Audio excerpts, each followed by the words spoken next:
Good morning बच्चों, फिर से आपका स्वागत है ऑनलाइन क्लासेज में। जैसा कि हमने आपका पहला चैप्टर पूरा कर लिया, दूसरा चैप्टर जो है क्लासिफिकेशन ऑफ लिविंग बींग्स, क्या था चैप्टर का नाम? Classification of living beings, classification of living beings. ठीक है, इसकी शुरुआत हमने कर रखी है और आज 28 जुलाई को आपका 4:30 बजे जो है रिजल्ट भी आने वाला है। ठीक है, तो देखिए क्लासिफिकेशन ऑफ लिविंग बींग्स की अगर हम बात करें तो हमने इसके अंदर कल जो है 5 किंगडम था, 5 किंगडम अर्थात पंच जगत पद्धति जो थी, 5 किंगडम सिस्टम, इनके हमने करेक्टर्स की बात की थी। किसकी बात की थी? करेक्टर्स की बात की थी, जिसमें हमने मोनेरा प्रोटिस्टा, इसके अलावा फंजाई, प्लांटी और लास्ट जो था एनिमेलिया। कौन था? एनिमेलिया। ये 5 जगत थे 5 किंगडम के अंदर। इसके बाद हमने इनके करेक्टर्स की बात की थी और मैंने आपको बताया था कि कल हम इन सब की हम विस्तार से बात करेंगे, क्रम से विस्तार से इनकी बात हमें जो है वो करनी है। ठीक है, सबसे पहले जो है हम किसकी बात करेंगे? हम मोनेरा की बात करेंगे। किसकी बात करेंगे? मोनेरा की बात करेंगे। ठीक है, तो देखिए मोनेरा अगर बात करते हैं, मोनेरा की बात करते हैं तो मोनेरा में मैंने आपको कल जब हमने एक सारणी बनाई थी, सारणी के अंदर मैंने आप लोगों को बताया था, हमने किस किस की बात की थी? सेल के प्रकार की बात की थी, कोशिका का जो प्रकार है, कोशिका का प्रकार की बात की थी। उसके बाद में हमने कोशिका भित्ति की बात की थी, कोशिका भित्ति की बात की थी, क्योंकि हमें विस्तार से पढ़ना है। मोनेरा क्या पढ़ना है? हमें विस्तार से पढ़ना है। कोशिका भित्ति की बात की थी। इसके बाद में हमने कोशिका झिल्ली की बात की थी। किसकी बात की थी? कोशिका झिल्ली, सेल मेम्ब्रेन, और ये होती है सेल वॉल, और ये होती है टाइप्स ऑफ सेल।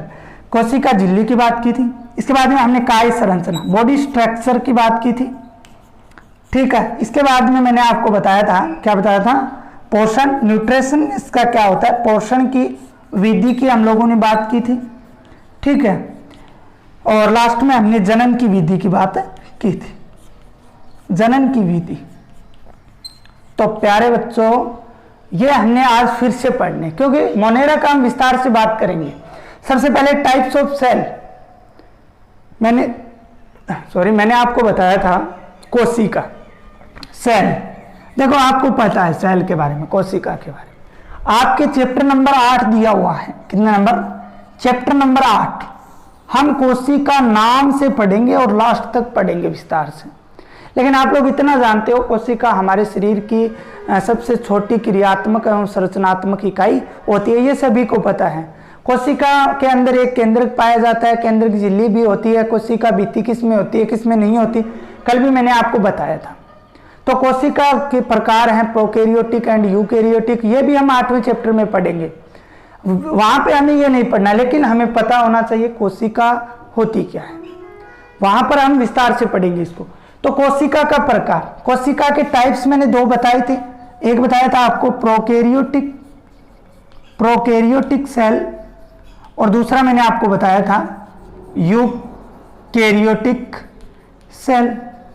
तो यहां पे आपको बताना है कि मोनेरा जो है उनमें कौन सी कोशिकाएं पाई जाती हैं। तो बच्चों मैंने आपको बताया था प्रोकैरियोटिक। प्रोकैरियोटिक का मतलब क्या था वो भी मैंने आपको बताया था कि प्रोकैरियोटिक कोशिकाओं के, प्रो का मतलब आ गया, कैरियोटिक का मतलब कैरियोन, और कैरियोन का अर्थ होता है केंद्रक। तो इनके अंदर स्पष्ट केंद्रक जो है वो नहीं पाया जाता है। दूसरी बात कोशिका भित्ति की, ये भी मैंने आपको बताया था। ये कोशिका है, ये केंद्रक है। ठीक है, अब इसके बाहर एक और लेयर पाई जाती है, उसे सेल वॉल बोला जाता है। वो होती है या नहीं?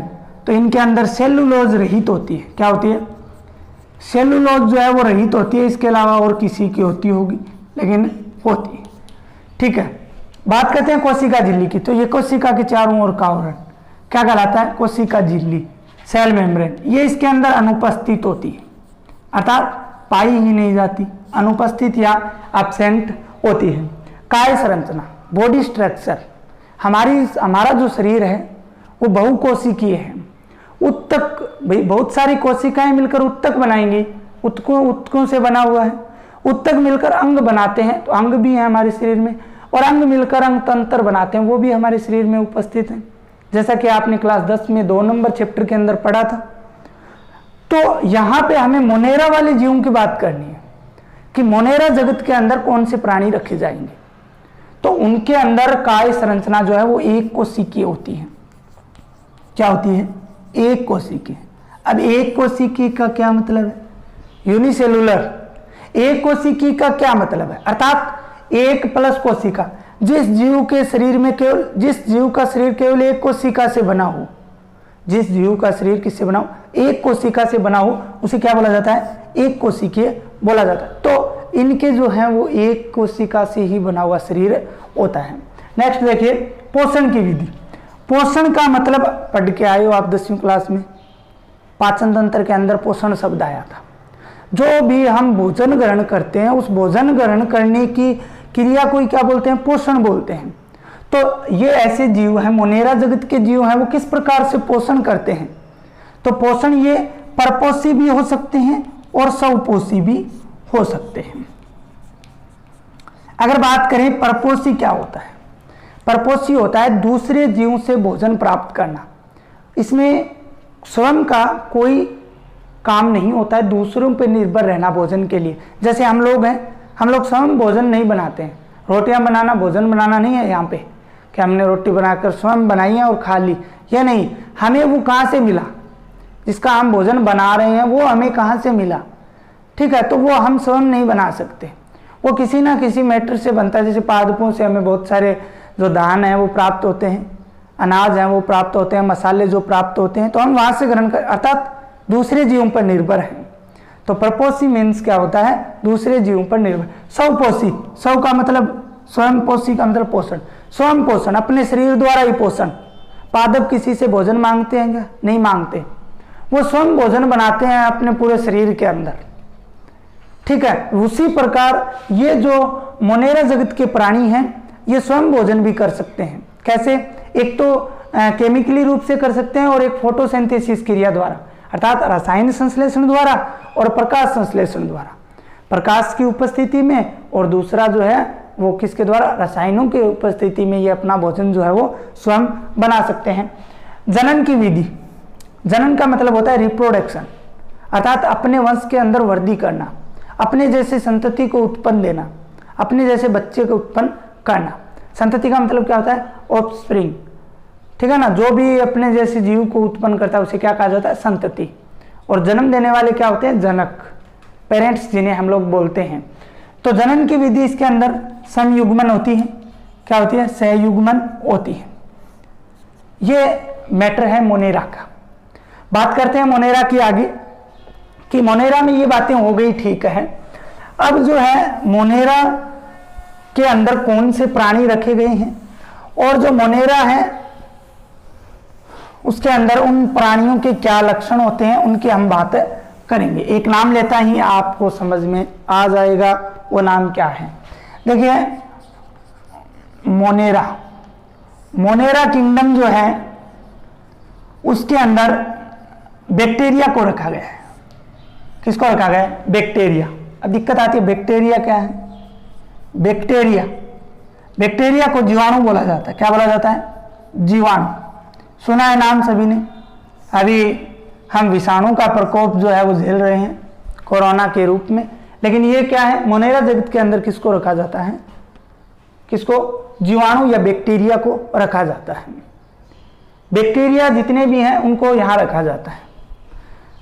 सबसे महत्वपूर्ण बात यह है, अगर हम सूक्ष्म जीवों में बात करें, किसमें बात करें? सूक्ष्म जीवों में बात करें, अर्थात माइक्रो ऑर्गेनिजम्स में अगर हम बात करते हैं तो सबसे अधिक संख्या इन्हीं की है। सबसे अधिक संख्या अगर हम बात करें पृथ्वी पर किसकी है? इन बैक्टीरियों की है।